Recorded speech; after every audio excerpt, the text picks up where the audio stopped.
Assalamualaikum and good evening. You're now with me, Yusuf Shukri, for TVS Nightline. Our top story. BlackBerry Limited and the National University of Malaysia, UKM, has described Sarawak as a strategic destination for technology investment following the state's strong commitment to digital transformation, cyber security and frontier technologies. Its CEO, John Ja Mateo, says Sarawak's significant investment in digital technology, satellite and alternative energy has enhanced the state's potential for industrial partnership. Tremendous opportunities, tremendous resources, tremendous investment that's going into digital technology, tremendous investment that's going into satellite and alternative energies. So whenever you see a market in a state like that, the partnership with industry and educational institutions and the public sector is right for a place like BlackBerry. So when we see those kinds of things come together, that is an area where we want to invest in and we want to be a part of. John then attributes Sarawak's success as a reflection to Abang Johari's clear vision in addressing technological challenges across various sectors. And I think you're blessed with having a visionary premier who's really thinking hard about some of the challenges that we have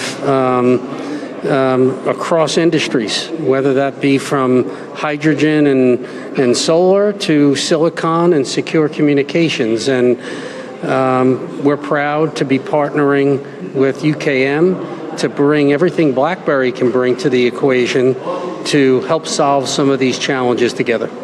The existing collaboration between UKM and BlackBerry serves as a solid foundation to expand future collaborations in Sarawak. On the same note, UKM's Vice Chancellor, Professor Dato Dr. Sufian Jusoh, says the MOU between BlackBerry and UKM October last year focuses on cybersecurity, secure communication and technology development. Collaborating on various fronts, especially in cyber security and secure communication.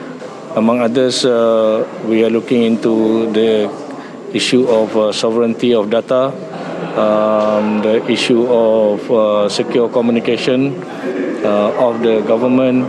At the same time, we are looking at collaborating with universities and education institutions under the Sarawak government on all these frontier technologies.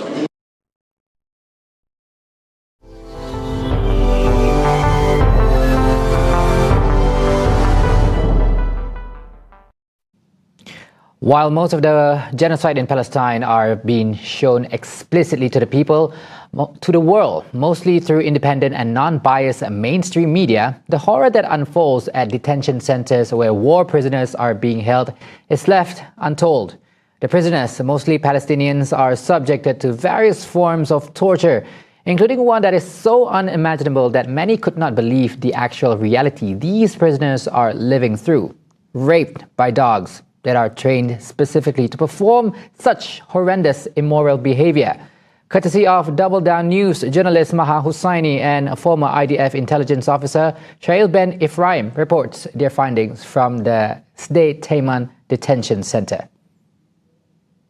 Actually, this is not the first time that we documented cases of dogs abusing, or trained dogs actually abusing or raping Palestinian detainees inside Israeli jails. One detainee told us that he was detained, of course, in Sdei Taiman, and this is where most of the violations occur. He said that they took a group of detainees and me to the corridor between the sections and forced us to strip completely naked.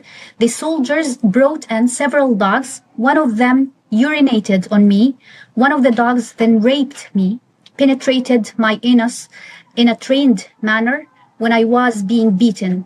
This continued for several minutes. I felt profoundly humiliated and violated. Other, of course, men we met said that after they were raped by the soldiers, they also were raped by dogs in the very same day. This form of torture, she adds, is a systematic policy as the IDF trains these dogs to rape humans and may have been endorsed by the highest rank of the IDF since these immoral behavior has no repercussions. Maha, through a published report by Euromed Human Rights Monitor titled Another Genocide Behind Walls, documented at least 7 forms of sexual violence practiced against Palestinians in detention facilities, including rape, threats of rape, forced nudity, assaults on genitals, verbal and physical harassment, and queer exposure to rape. Inmates are also forced to witness the rape of others. Meanwhile, Shahil seconded Maha's report since he had inside intel when he served the IDF as an intelligence officer. Started by accident well over a year ago when a friend of mine, childhood friend actually, was stationed at this Deteyman base. And at that time I was a fairly passionate Zionist, supporter of Israel. And he told me, listen, there's things going on in this Deteyman prison that you will absolutely not believe. They're so awful. And so I looked into it, and he put me in touch with 2 guards who had worked there. And to my, I guess, surprise, horror, they both confirmed it. One said that he'd seen dogs being used, and the other said that he'd heard talk about dogs being used. From my experience, when inmates in Israeli prisons testify to something, it is true. And it almost always is confirmed by the facts.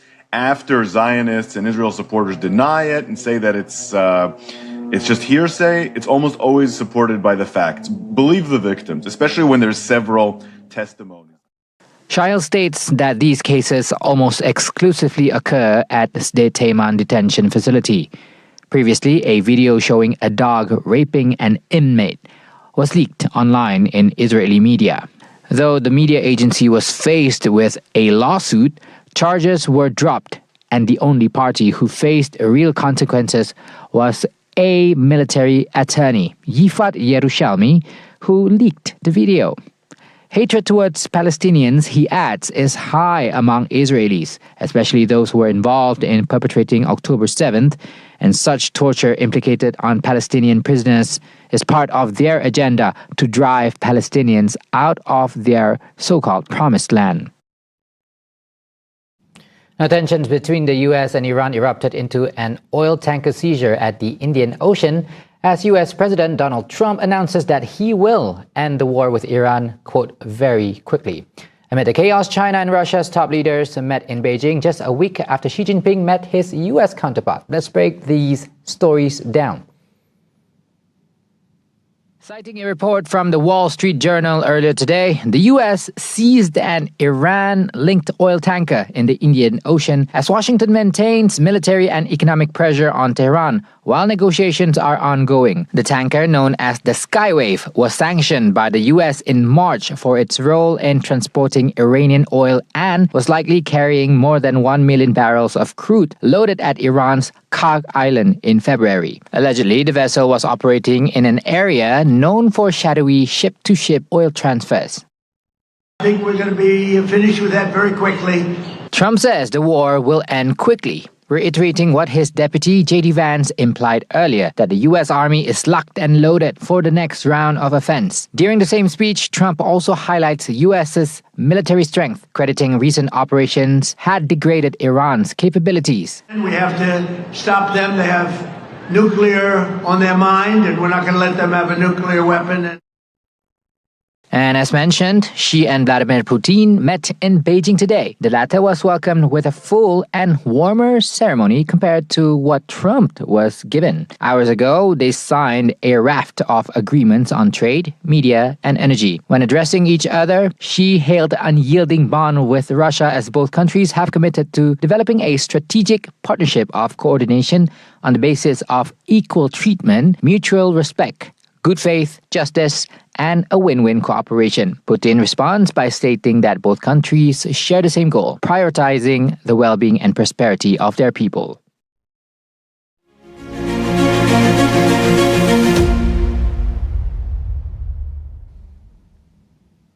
Right, the Sarawak government stands firm in defending the region's rights under the 19 MA63, including its sovereign rights over its oil and gas resources.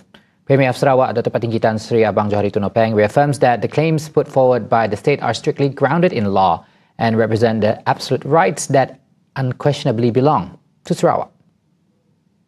Our position has always been consistent.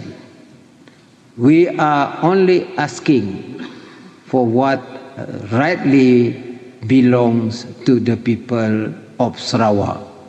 No more, no less. At the same time, we are committed to maintaining a good working relationship with the federal government, while urging for adequate allocation to address Sarawak's urgent development needs, particularly in roads, water supply, schools, clinic and hospital, especially in rural areas. Meanwhile, the Kuching Low Carbon Hub is rapidly gaining global traction as Sarawak secures strategic partnerships with major international players, including China Jiangsu International and Japan's Sumitomo Corporation. The Premier announces that Tanjung Embang is strategically positioned with world-class infrastructure to emerge as a highly competitive, low-carbon gateway, driving international trade, logistics and the green industry sector.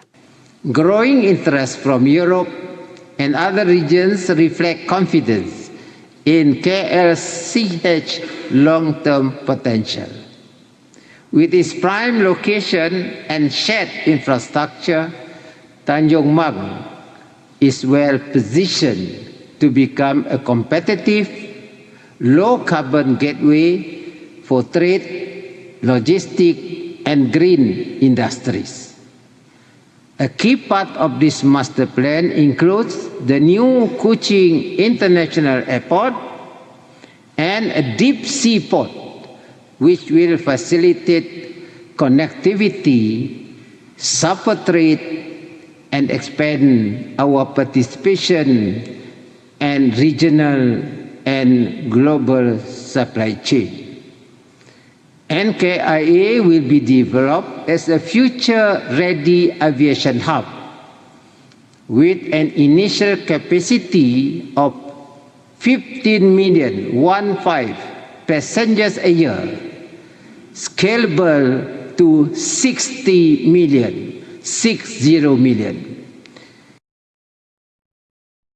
The Sumut Nusantara Control Center, or SNCC, has no fresh intel on the global Sumut Flotilla 2.0 participants detained by Israeli naval forces on Monday and Tuesday.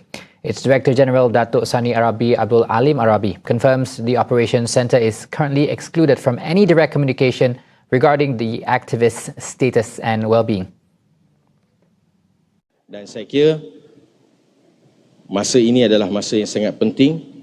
Dan jika dalam tempoh 48 jam tidak ada maklumat pendaratan di pelabuhan Ashdod, saya kira itu adalah satu insiden yang perlu dunia ambil peduli dan masuk campur.